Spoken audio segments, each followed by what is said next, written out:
Lay fears following yesterday's ratings downgrade as a result of last week's cabinet reshuffle. All right, so in that top story, Cosatu has called for President Jacob Zuma to resign. Following its special central executive meeting, the Trade Union Federation says Zuma is no longer fit to lead the ANC, the alliance, nor the country.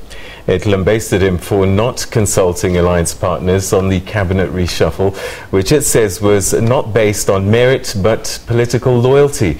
As calls for Zuma to step down intensify, ANC stalwarts also want the party's National Executive Committee to recall him. We think that of all his undeniable contribution to both the movement and government, the time has arrived for him to step down and allow the country to be led by a new collective at government level. We no longer believe his leadership abilities, and we shall be communicating the decision to our ally in the ANC. From one of his most vociferous supporters to one of President Jacob Zuma's fiercest critics, Cosatu now wants the man it helped ascend to the highest office out. And the straw that broke the camel's back, and to the best of the president's silence on his intent to change his executive. For the first time under President Zuma, Cosatu was not consulted during the latest cabinet reshuffle. He also failed to deal with some of the most incompetent ministers in his cabinet, proving that this cabinet shuffle was not based on merit but on a political loyalty. President Jacob Zuma finds himself increasingly isolated.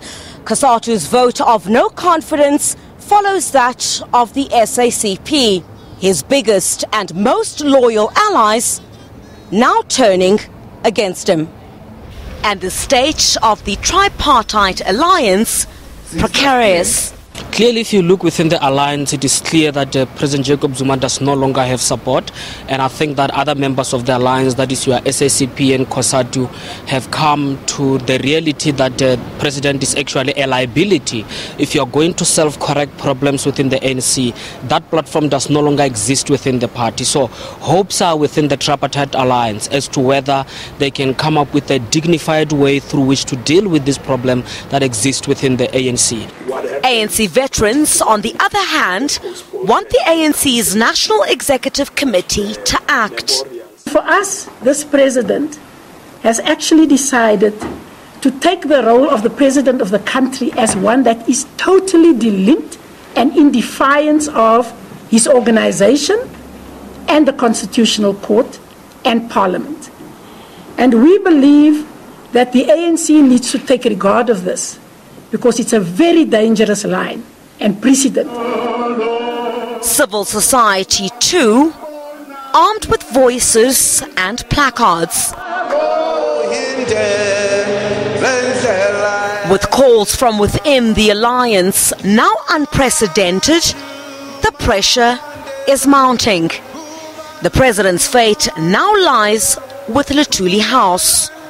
Griselda Lewis, SABC News in Johannesburg.